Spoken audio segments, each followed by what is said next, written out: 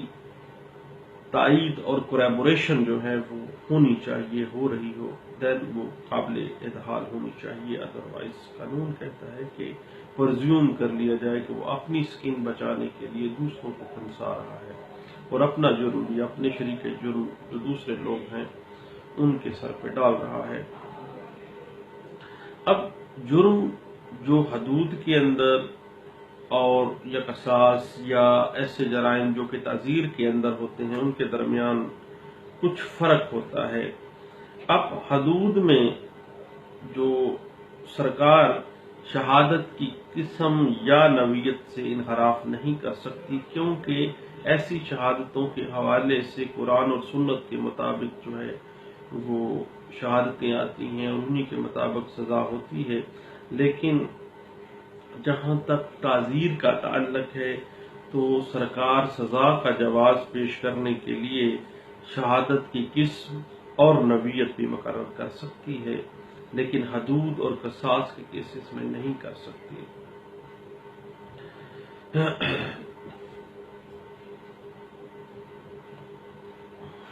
اور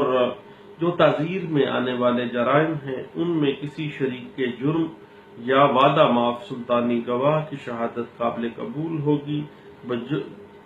شرط ایک ہے کہ اس کی دوسرے واقعات کے ساتھ کولیبوریشن ہو رہی ہوگی، اور دین جو ہے وہ انصاف کا تقاضا پورا ہوگا، دین وہ سزا جو ہے وہ کمپیٹنٹ ہوگی اور وہ سزا جو ہے وہ اس کا جواز باقاعدہ موجود ہوگا۔ اب ایک بات یہ کہی گئی 2002 PLD پیج 152 میں کہ شریک جرم کی جو شہادتی بیان ہے اگر وہ قابل ادحال ہو، اس کی کولیبوریشن ہو رہی ہو، معاملات سے واضح ہو رہا ہو، تو دین اس کے بیان کی وجہ سے جو سزا یابی کی جائے گی، جو کنوکشن کرتے ہوئے سزا دی جا رہی ہے، وہ بالکل ٹھیک ہوگی اور وہ قانون کے تقاضوں کے مطابق ہوگی۔ اب آرٹیکل 16 کی روح سے یہ اصول وضع کیا گیا ہے کہ حدود جرائم جو ہیں اس کی حد تک شریک جرم کی جو گواہی ہے وہ قابل قبول نہیں ہے۔ اس کے علاوہ تعزیر کے اندر جو آنے والے کیسز ہیں ان میں ایک شریک جرم کی جو شہادت ہے وہ قابل قبول ہے،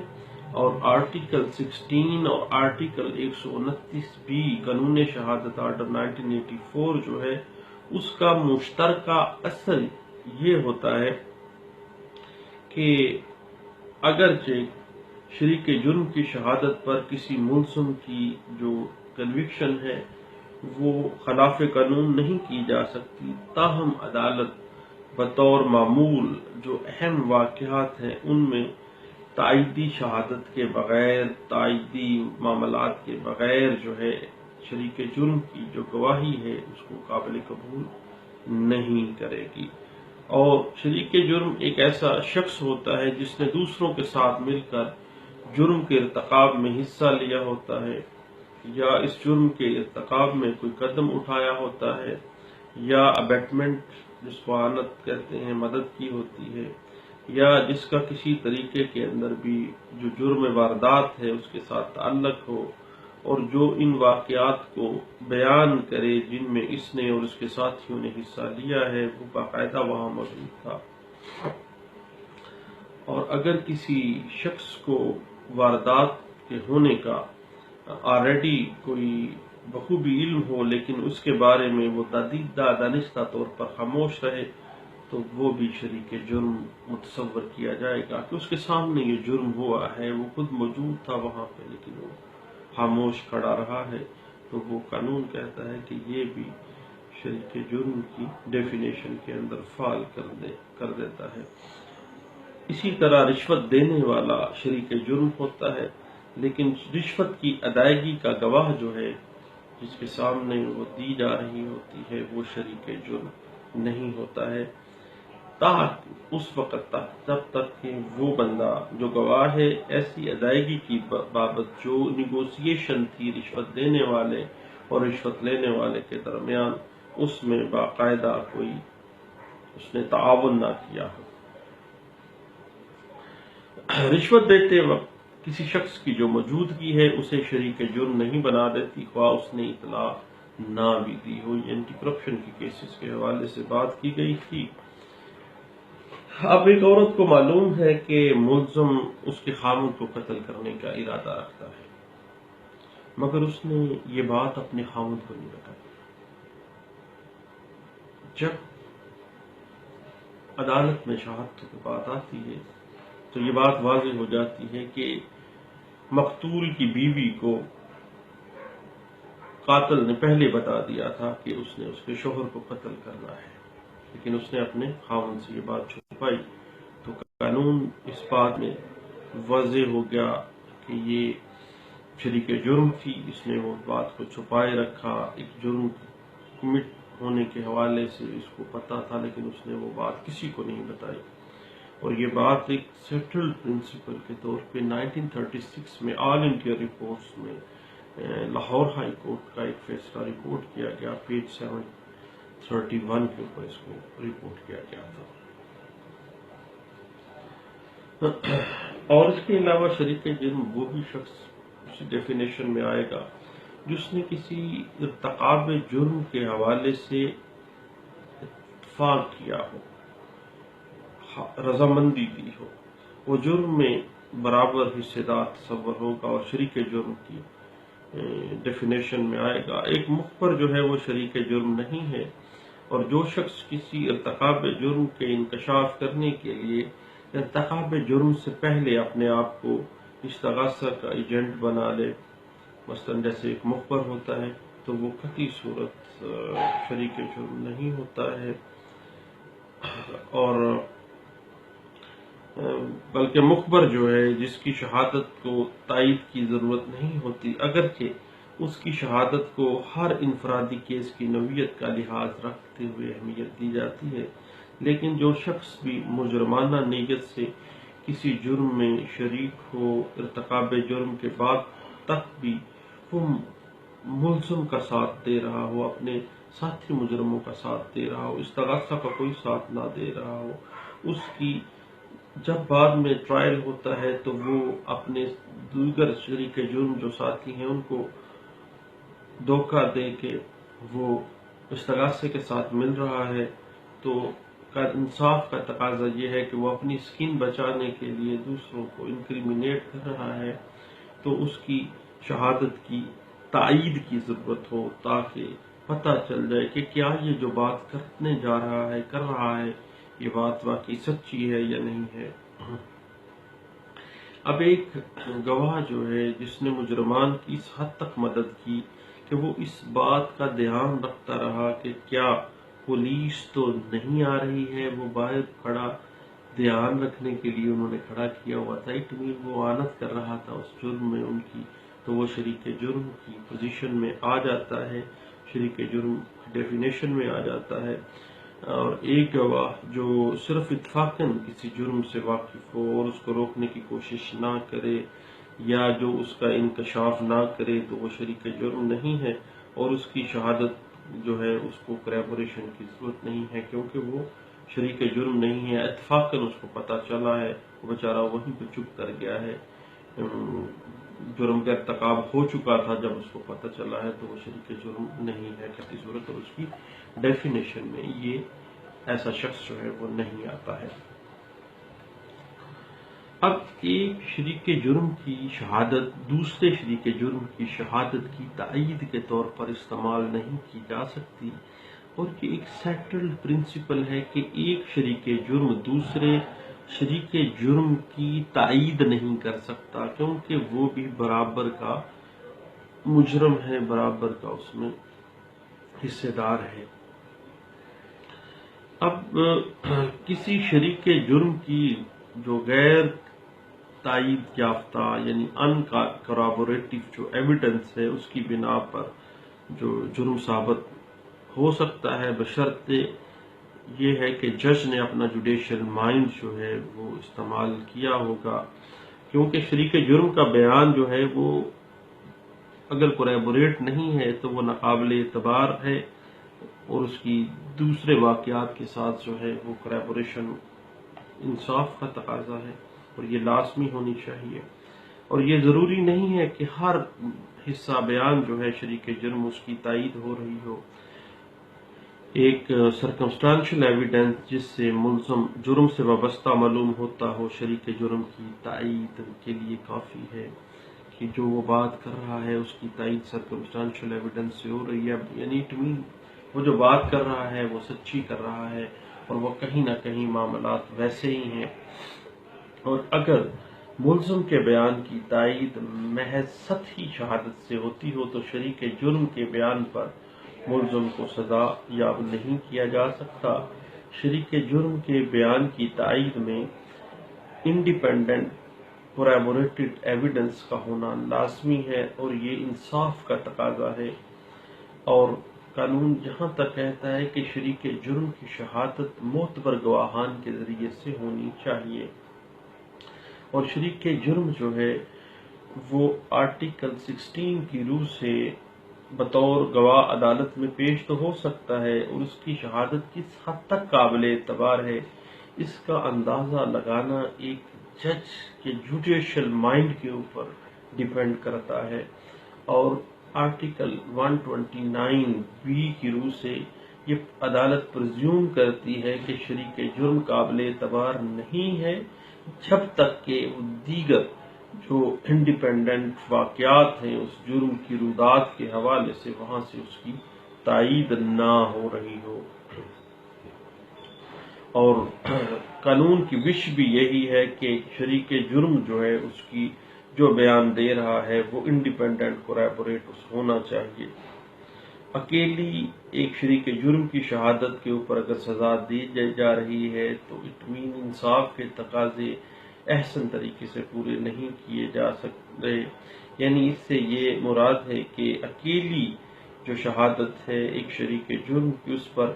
سزا عائد کرنے کے لیے ایک جج کو سخت احتیاط کی ضرورت ہے، اور محض ایک شریک جرم کے بیان کے اوپر سزا دینا جو ہے وہ درست نہیں ہے جبکہ اس کے بیان کی دوسری انڈیپینڈنٹ شہادتوں سے تائید نہ ہو رہی ہو۔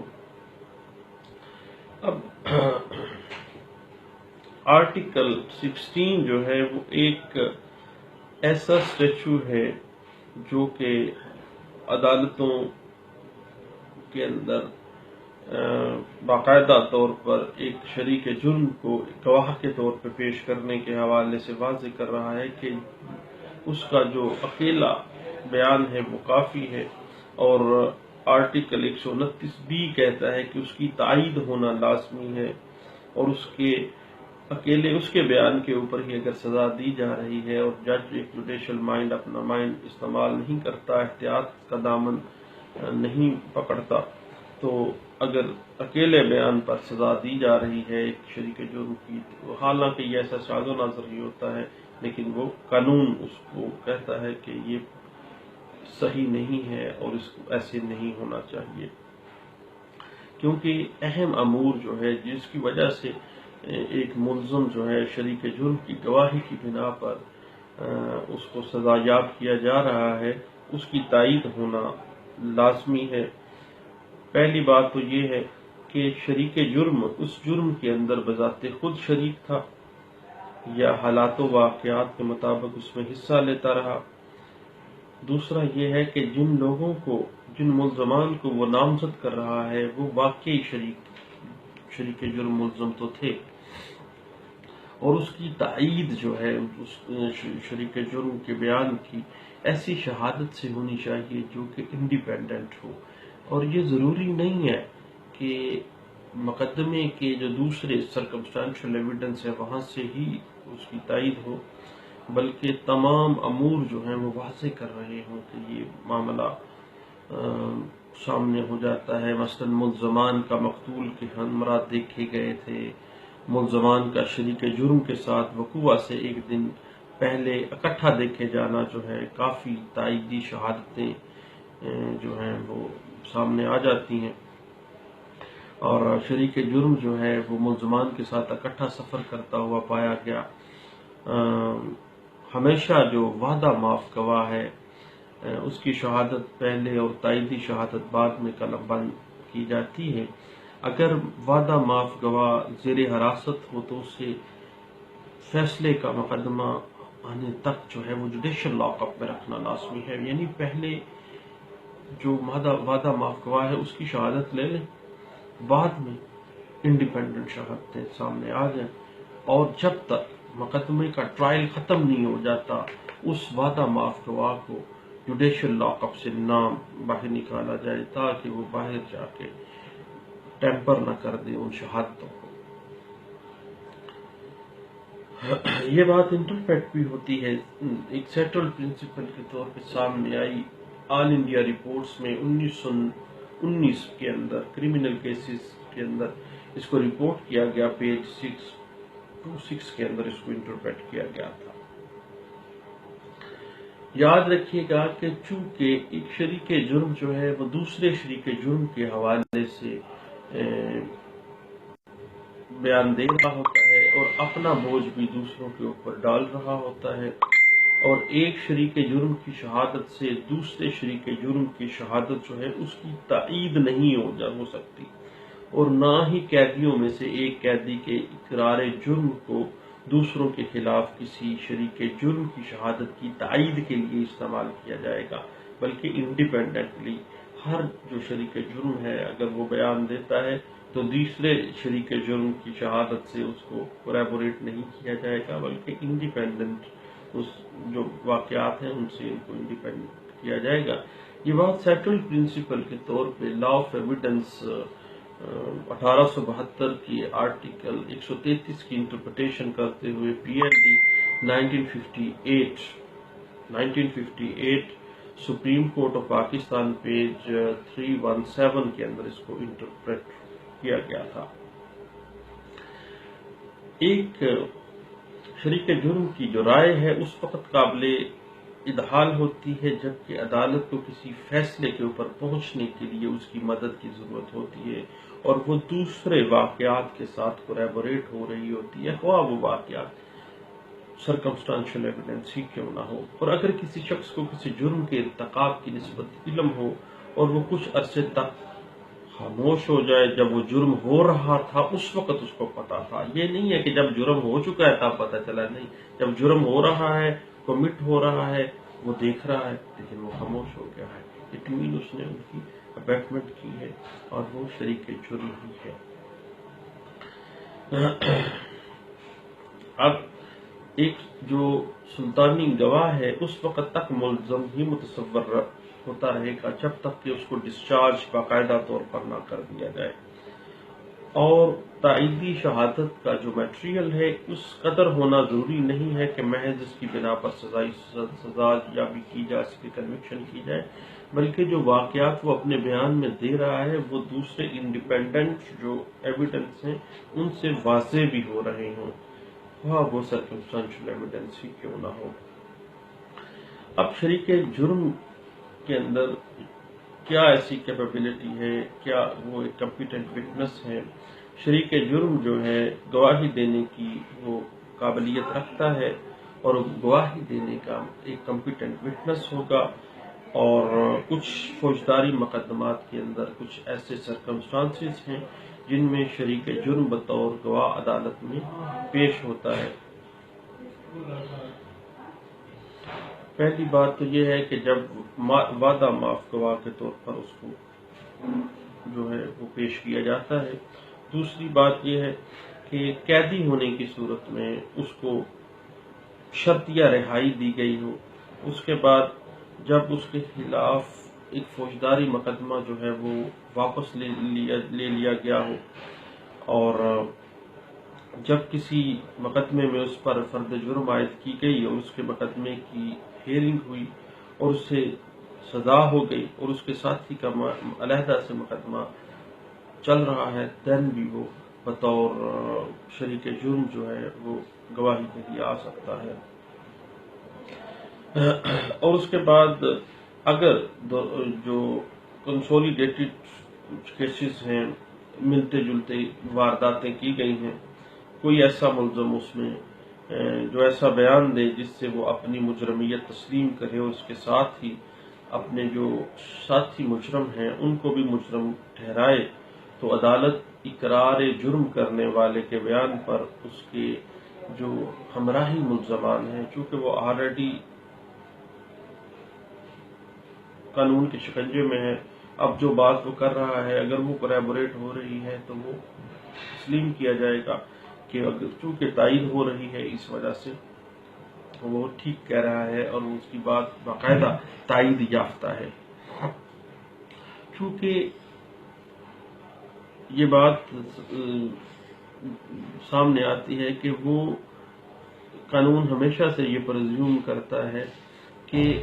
ہر ایک جرم کے سلسلے میں مجرم سے وعدہ معافی نہیں کی جا سکتی، اور گورنمنٹ ہر مجرم کے خلاف کارروائی کرنے کی پابند نہیں. اس لیے ایسا بھی ہو سکتا ہے کہ کسی ایک خاص شخص نے کسی خاص واردات کے اندر حصہ لیا ہو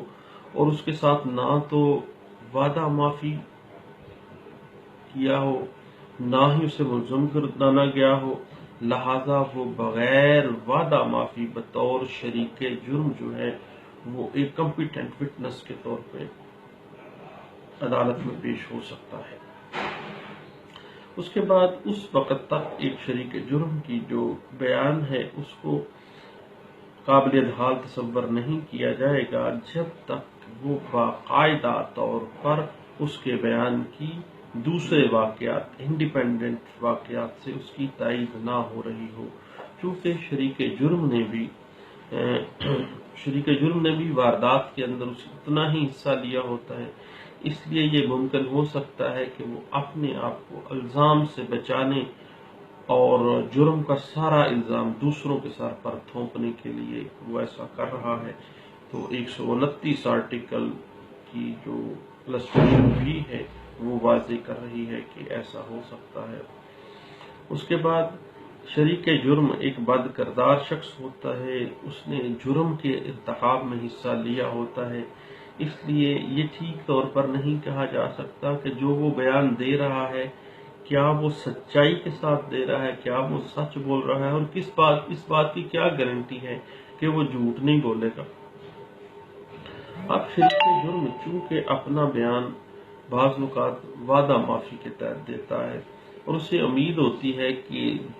وہ تو سزا سے بچ جائے گا، اس لیے ہو سکتا ہے کہ وہ استغاثے کے ساتھ مل جائے اور کچھ ایسے واقعات کو وہ بیان کرنا شروع کر دے کہ جو کہ اصولی طور پر وہاں پہ سرزد نہ ہوئے ہوں، اور وہ اپنے پاس سے بھی اس میں کچھ ایسے ملاوٹ کر دی جائے اور انکریمنیٹنگ میٹیریل کو خود سے پروڈیوس کرتے ہوئے شہادتیں دی جائے اور وہ باقاعدہ طور پر اس کے ساتھ سامنے آ جائے. اب آگے بات چلتی ہے کہ ایک وعدہ معاف جو گواہ ہے، اپروور جو ہے، وہ بنیادی طور پر ایک شریک جرم تو ہوتا ہے، اس کو یہ یقین ہوتا ہے کہ میرے ساتھ تو وعدہ معافی کا اعلان کیا گیا ہے اور مجھے ایک اپروور بنا دیا گیا ہے، تو اب وہ ہر وہ بیان جو کہ اس کے اپنے شولڈر سے تمام جرم کو نکال کے دوسروں کے شولڈر پہ شفٹ کر دے تو وہ ایسا ہی کرے گا اور ایسے بیان خود سے بھی وہ بنا کے وہ پیش کرے گا. اور اگر وعدہ معاف گواہ کے جو بیان ہیں وہ ریکوری کے ساتھ کوریبوریٹ ہو رہے ہوں، دین وہ اپروور کا جو بیان ہے وہ ایک کمپیٹنٹ وٹنس کے طور پہ وہ سلطانی گواہ تصور کیا جائے گا اور اس کی گواہی جو ہے وہ ایڈمیسیبل ہوگی اور وہ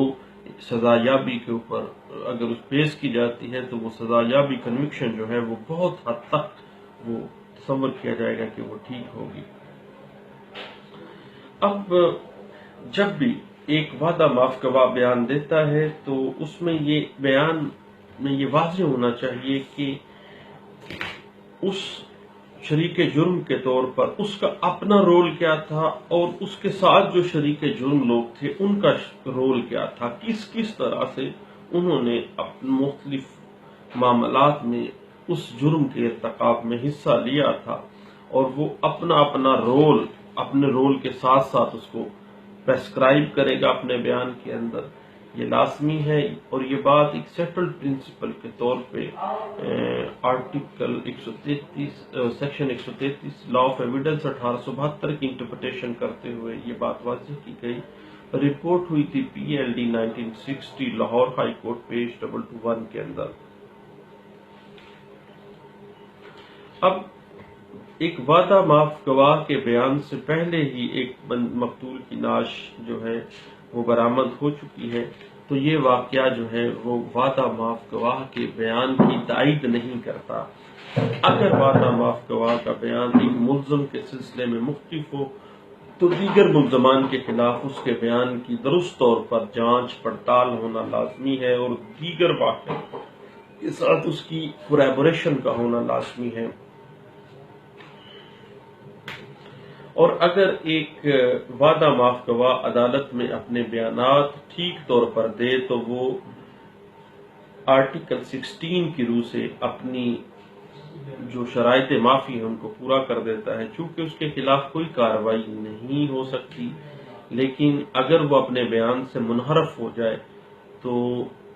جو پبلک پراسیکیوٹر کے سرٹیفکیٹ پر اس کے خلاف اصل جرم کے اندر کارروائی ہو سکتی ہے، اور اسی صورت میں بھی ایک وعدہ معاف گواہ کی جو شہادت ہے وہ قابل ادحال ہوگی، ایڈمیسیبل ہوگی، اور اس کی بنا پر کنوکشن بھی ہو سکے گی، خواہ وہ بندہ خود انحراف کر گیا اور وہ خود اس کی شہادت جو ہے اس کے اپنے گلے پڑ گئی ہے، اور وہ اس کو بھی اس میں انکریمینیٹنگ مٹیریل اس کے خلاف وہ آلریڈی موجود ہے، وہ بیان بھی دے چکا ہے لیکن انحراف کر گیا ہے، تو اس کو بھی سزا یاب کیا جا سکتا ہے۔ اب وعدہ معاف گواہ کے اوپر بھی ان باتوں کا اطلاق ہوتا ہے جو شریک جرم کے بارے میں قانون ہمیں واضح کرتا ہے۔ اب اسلامی قانون شہادت جو ہے وہ حدود کیسز کے اندر سلطانی گواہ کے تصور سے ناآشنا ہے، لیکن اگر کوئی دوسرا گواہ نہ ملے اور کسی جرم کے ملزمان میں سے کوئی ملزم جو ہے وہ توبہ کر کے صحیح حالات جرم کا انکشاف کرنے پر تیار ہو جائے تو نظریہ ضرورت کے تحت ایسے شریک جرم کی جو شہادت ہے وہ اسلامی قانون شہادت کے اندر ایک ایڈمیسیبل شہادت کے طور پہ سامنے لائی جا سکتی ہے، اور اگر اس کی شہادت کی دوسری انڈیپینڈنٹ ایویڈنسز کے ساتھ کوریبوریشن ہو رہی ہے تو اس کے اوپر کنوکشن بھی کی جا سکتی ہے۔ بہت شکریہ، تھینک یو، اللہ حافظ۔